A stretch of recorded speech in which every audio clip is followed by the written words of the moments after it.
It's the Ross Tucker Football Podcast. Oh, yeah, it is. But it's not just any Ross Tucker Football Podcast. It is a Monster Monday presented by DraftKings. Boy, oh boy, we got a lot to talk about. What an unbelievable Sunday of football yet again. It is really an unbelievable weekend of football. I loved all of it. College was incredible on Saturday. We already recorded the college draft podcast with Emory Hunt. Make sure you check that show out. We talked about last weekend, of course, looking ahead to the biggest games this weekend as well, which is always a ton of fun. But we got to talk about the National Football League on this show.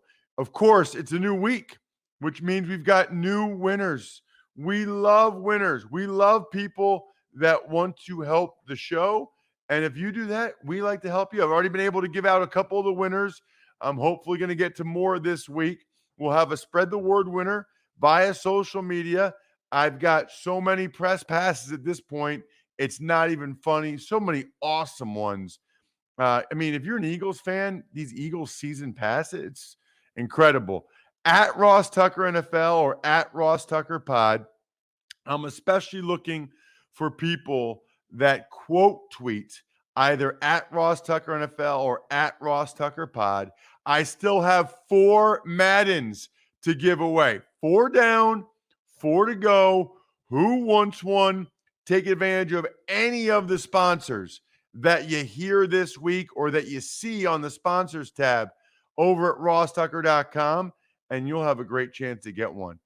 LinkedIn, Keeps, Uncommon Goods, Native. There's a lot there for you. And I was able to do a couple YouTube shout outs over the weekend for Tuckheads J and Tim Rarick. Love those of you that subscribe to youtube.com/Ross Tucker NFL and then go ahead and comment on any of the videos. Love, love, love being able to get you guys those cameo style videos that I post on our YouTube and send you the link. It's awesome. It's also Big Show time. The Big Show. Good morning, Ross. Let's start as we always do on a Monday with your overall themes from yesterday in the NFL. Well, I feel like there's actually a bunch of topics to get into that jumped out to me as well.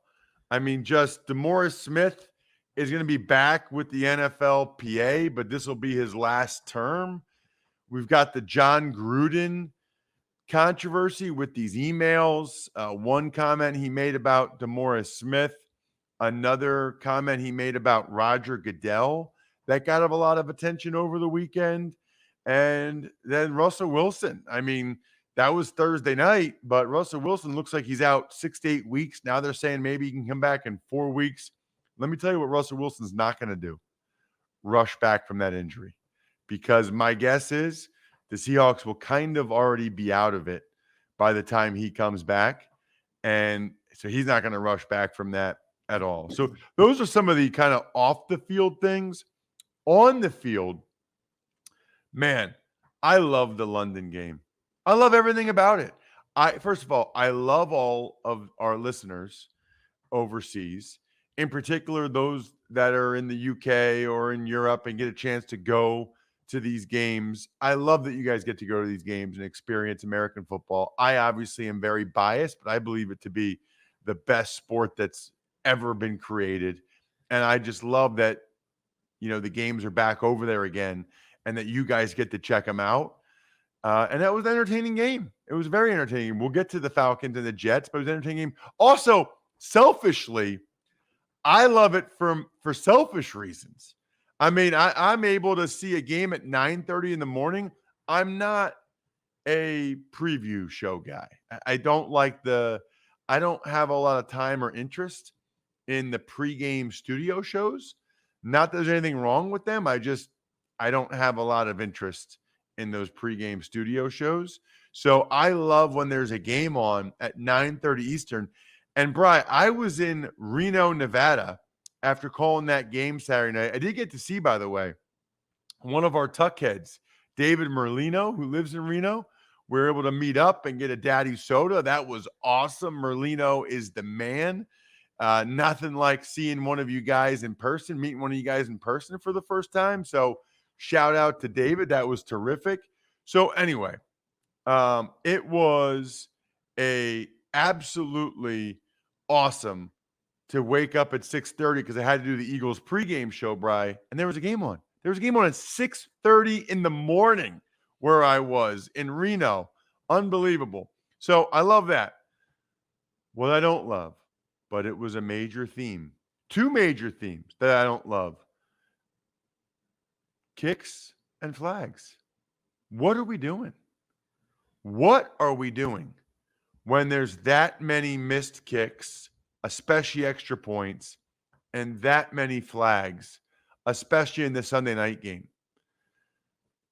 You know, the shame of it, the real shame of it, is I feel like these are the themes a lot of weeks.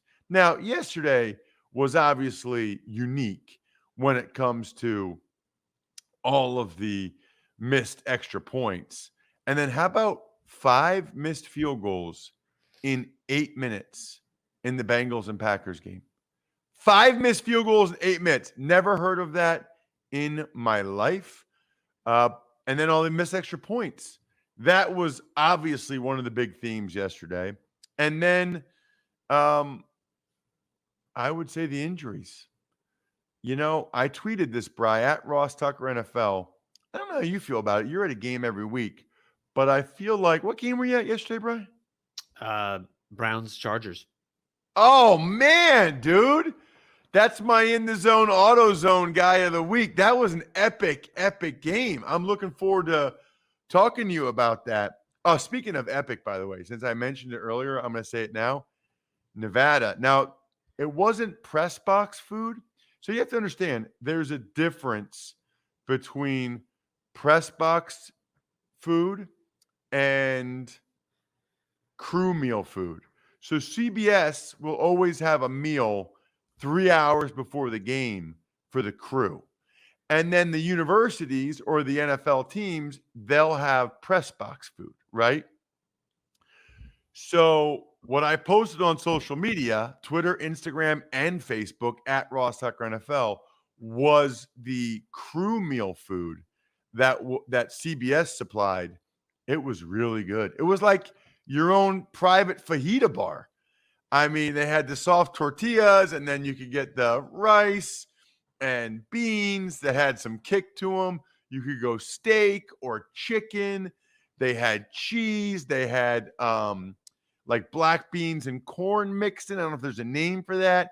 And I was looking for some Tex-Mex in Nevada. It was awesome. That was I thought it was delicious.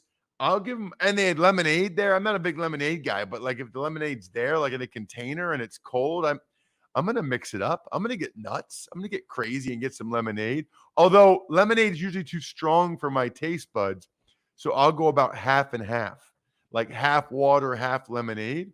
At any rate, it was very impressive by Nevada. Very, very impressive.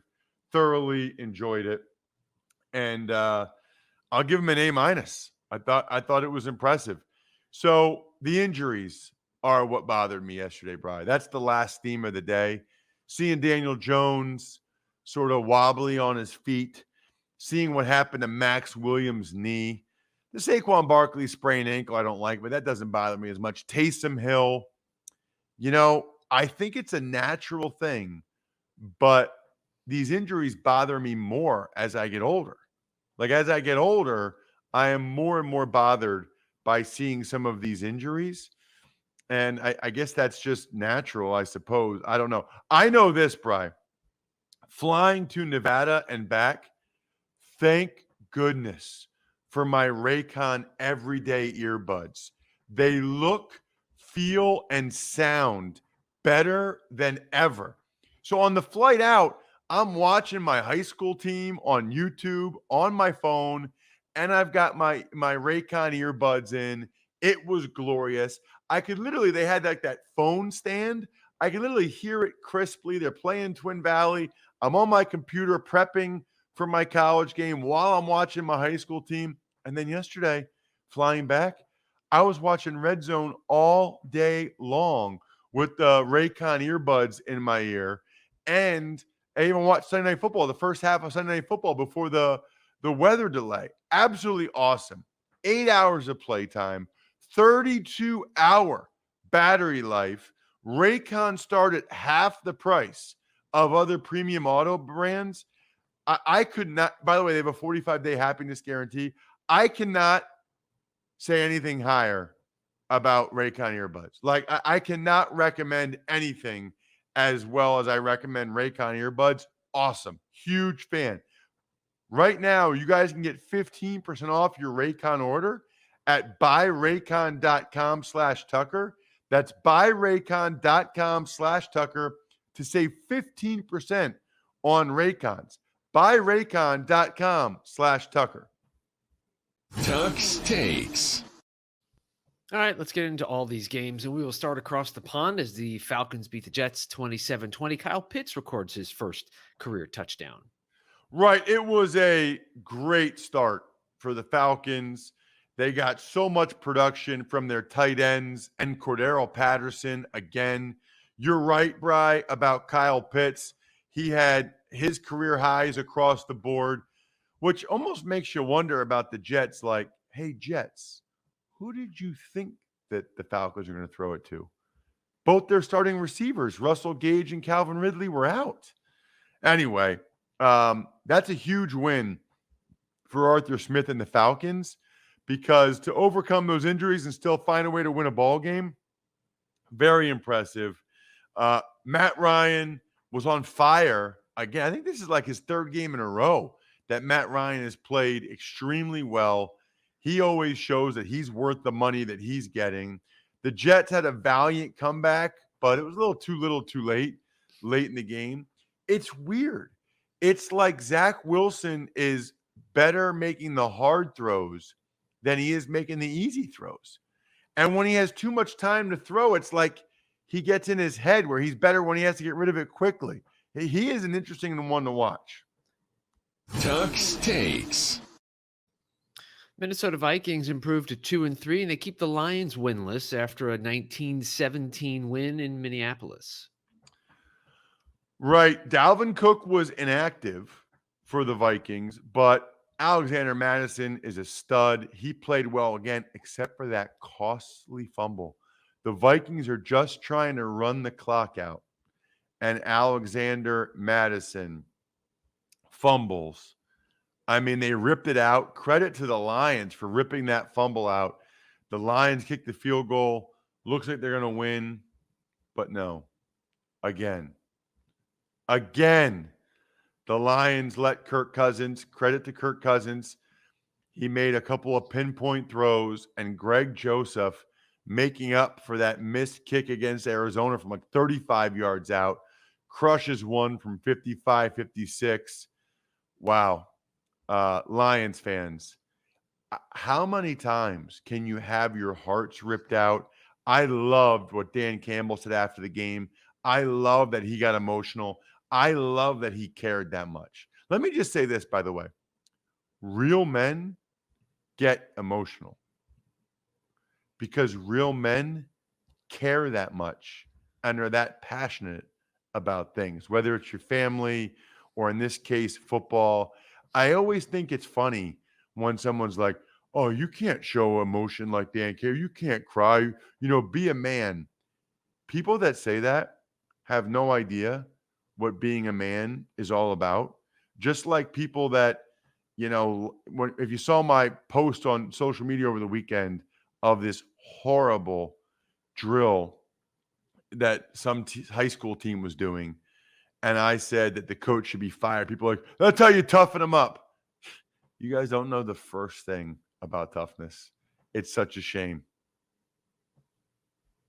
Tuck's Takes. 4 touchdowns from Jameis Winston, including a first half ending Hail Mary. Saints beat Washington 33-22. And by the way, when I say you guys, I'm talking about the people that replied on social media saying, this is how you toughen them up. Obviously not you, the listeners. I love you guys. It's the whatever you want to call them on social media. most of whom don't even use their real names, so it's kind of irrelevant. What a sad existence, by the way. What a sad, sad life if you spend your life commenting anonymously on social media. I mean, wow. I would just be, I'd be ashamed. I don't even blame you. I blame your parents. As for this game, boy, this was the full Jameis experience. Turnovers, bombs, Hail Marys. I mean, both these quarterbacks are like human roller coasters, dude. It is crazy. By the way, the Hail Mary, did anybody for Washington even jump? Did you even jump, bro? Like, you got to jump to try to knock it down. Nobody even tried to jump to knock it down. Heineke had an absolutely brutal red zone interception. Had another one that was bad as well. Taysom Hill, I mentioned earlier, got the head injury, got knocked out of the game. Kamara was a gigantic difference maker on the ground, through the air. And really the difference in this game was Washington really struggled in the red zone. That was a very winnable game for Washington. That's one that might haunt them and one that the Saints had to have. Tuck's Takes. Nick Folk kicked a game-winning 21-yard field goal. Patriots escape Houston with a 25-22 victory. What a missed opportunity by the Houston Texans. Davis Mills played awesome. I was so impressed with what he did. And the Patriots are missing 4 starters on the offensive line. But I thought the guys came in and actually did pretty well. Kudos to Cam Brasillo, their offensive line coach. Kudos to the Patriots organization for having those backups ready to go, ready to play at a high level like that. The Texans kind of missed this one with the missed extra points, the missed field goals, the horrible punt miscue. What was that? The Texans tried to have like some fancy punting formation. I don't even know what they're trying to do. What are you even trying to do? It wasn't good.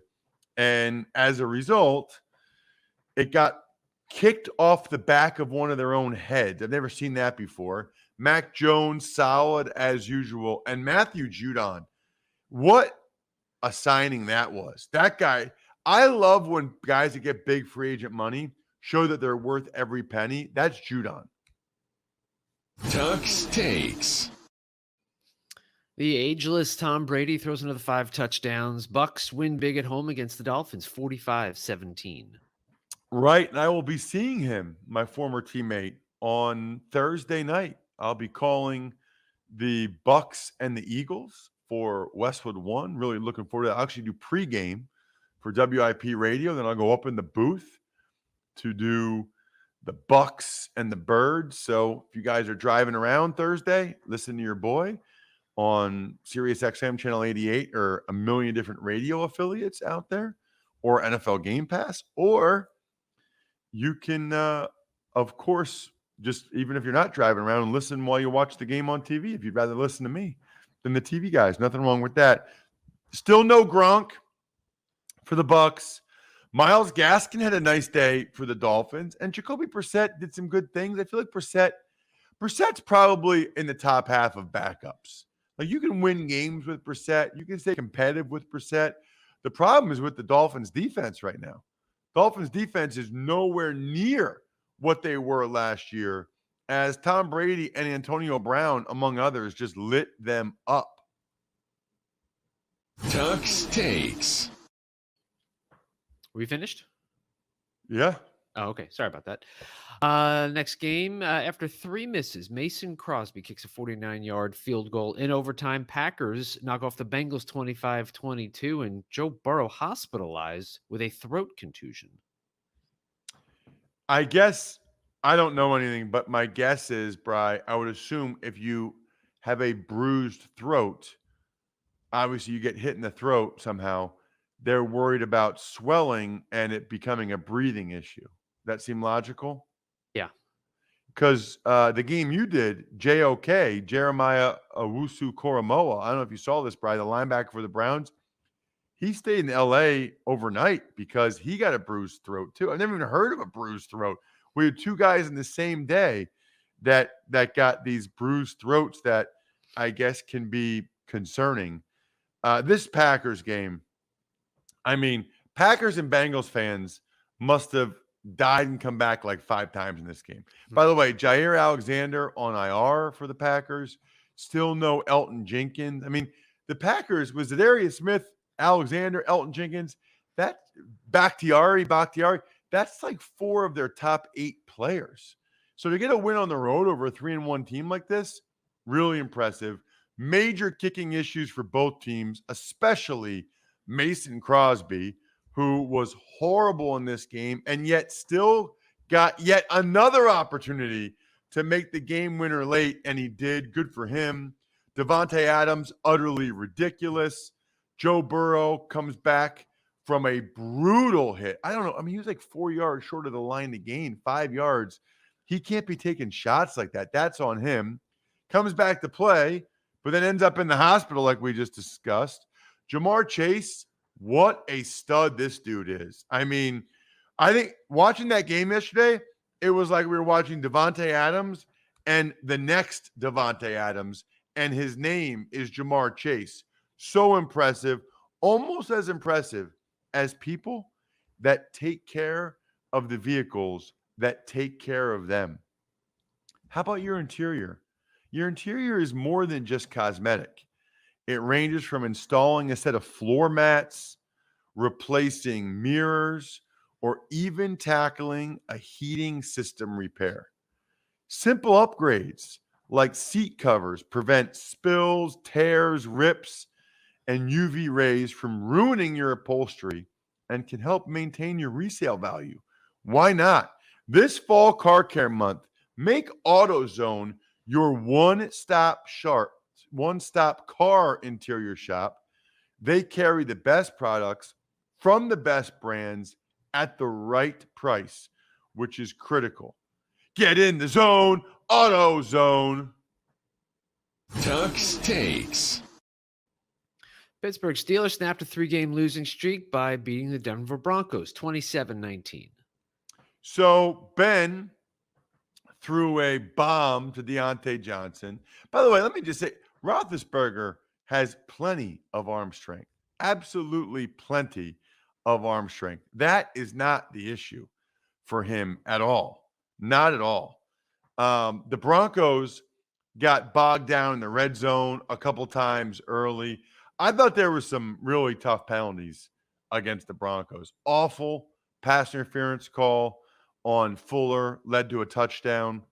It would have been a field goal instead. Draymond Jones, I didn't get a chance to see that one closely, but they had the leverage penalty on the field goal attempt, which led to Claypool's touchdown. Those 2 penalties crushed the Broncos. Najee Harris had a big day. And for the Broncos, it was kind of like too little, too late, almost like the Jets on offense. Tuck's Takes. 2 rushing touchdowns for Jalen Hurts, and the Eagles come from behind to beat the Panthers 21-18. Wow, what a huge, huge win for the Eagles. I mean, they were down 15-3 at halftime, or maybe right before halftime, and Jake Elliott made a long field goal. Lane Johnson was still out, but the Panthers didn't have Christian McCaffrey, no Shaq Thompson, no Cam Irving, and it hurt them. The Eagles' defense, what a difference a couple weeks makes. They had been terrible against Dallas and Kansas City. They were excellent. Darius Slay had 2 picks, although the Eagles only got a field goal to show for the first one, even though he returned it inside the 10. The penalty woes continued with Greg Ward, offensive pass interference, taking another touchdown off the board for the Eagles. They're like setting a record for taking touchdowns off the board with silly penalties. But the whole D-line for the Eagles came to play. Fletcher Cox, Derek Barnett, Josh Sweat, Javon Hargrave always does. Sam Darnold was not his day, man. 3 bad interceptions, several other throws he missed, and the block punt for the Eagles was gigantic as well. Tuck's Takes. 3 more touchdowns for Derrick Henry. Titans hand Jacksonville their 20th straight loss, 37-19. And one of those, dude, was way, way too easy. The one touchdown Derrick Henry had going right down Main Street for like 15 yards, 10 yards, he almost didn't get touched on a run up the middle from the 10-yard line. How does that happen? James Robinson had a huge day for the Jags, but they got stuffed on the goal line late. Feels like that's a theme for the Jaguars. Lawrence overall, I'd say a favorable performance again for Trevor Lawrence, but just not good enough to actually win. These guys need to find a way to win. Titans pass pro is a major, major problem still, but they were able to win. Tannehill gets hit way too much. Tuck's Takes. Wild game out here in Los Angeles. Chargers beat the Browns 47-42. Cleveland, the first team in NFL history to lose an NFL game when scoring 40-plus points with 500 yards and no turnovers. That's a crazy stat, but it doesn't surprise me because Baker Mayfield was in the zone. The problem is Justin Herbert was in the zone even more. I don't know if we've ever done this, Bri. It's only a short history of the In the Zone presented by AutoZone award here, but I'm giving it to both quarterbacks. I mean, Justin Herbert was in the zone, but it seems like he's always in the zone. But Baker Mayfield, 23 of 32, 305 yards, 2 touchdowns. That's about as good of a game as you're going to see from Baker Mayfield. And he was in the zone. Kudos to Baker Mayfield. But he still got outplayed by Justin Herbert, who was even in the zone even more. 26 of 43, 398 yards, 4 touchdowns. Both quarterbacks were in the zone, presented by AutoZone. Ultimately, though, it was the Chargers that got it done. I love Brandon Staley's 4th down aggressiveness, going for 2, down 8. I mean, dude, he goes for on 4th and 7, 4th and 8. He is not afraid to go for it in these situations. He knew to go for 2, down 8. Eckler knew when to go down on the last drive. Although, how about the play after that where the Browns carried and pushed Eckler in for a touchdown? That was genius. Stefanski's awesome. Absolutely love that. Njoku had a huge day. There were 41 points in the 4th quarter. An incredible football game that I guess the biggest disappointment is probably just the Browns defense. I thought the Browns defense was really playing well. I'm not exactly sure what happened to them in this game. Bri, how was the food? Food did not disappoint as always. Actually, I took a snapshot of the menu. I'll read it off to you real quick. Press box pregame: shrimp campechana, and again, please forgive me if I'm mispronouncing any of this. Kale Caesar salad, a cheese tamale, cochinita Pibil. How would you pronounce that? Pibble? No idea. I have no idea either, but it was a braised pork wrapped in banana leaves, chili rellenos, Spanish rice, refried beans, corn flour tortillas, assorted breakfast pastries, seasonal fruit, and my go-to, the box of peanut M&Ms. So if you give me M&Ms, you get an A. Peanut M&Ms are so good. Yeah, they just hit the spot. Such a good call, Brian. Awesome. We can move on to the next game. Tuck's Takes.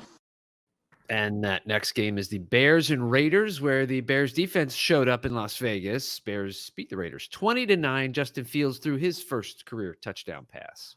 Yeah, Fields must be like Gumby. He had an ugly knee hyperextension, but he stayed in, made some clutch throws. And by the way, that first touchdown pass for Justin Fields to a Princeton man, Jesper Horsted, in the back of the end zone. That's a Princeton guy that caught Fields' first touchdown pass ever, which is pretty cool. I thought the story of the game, though, was the Bears running it very effectively.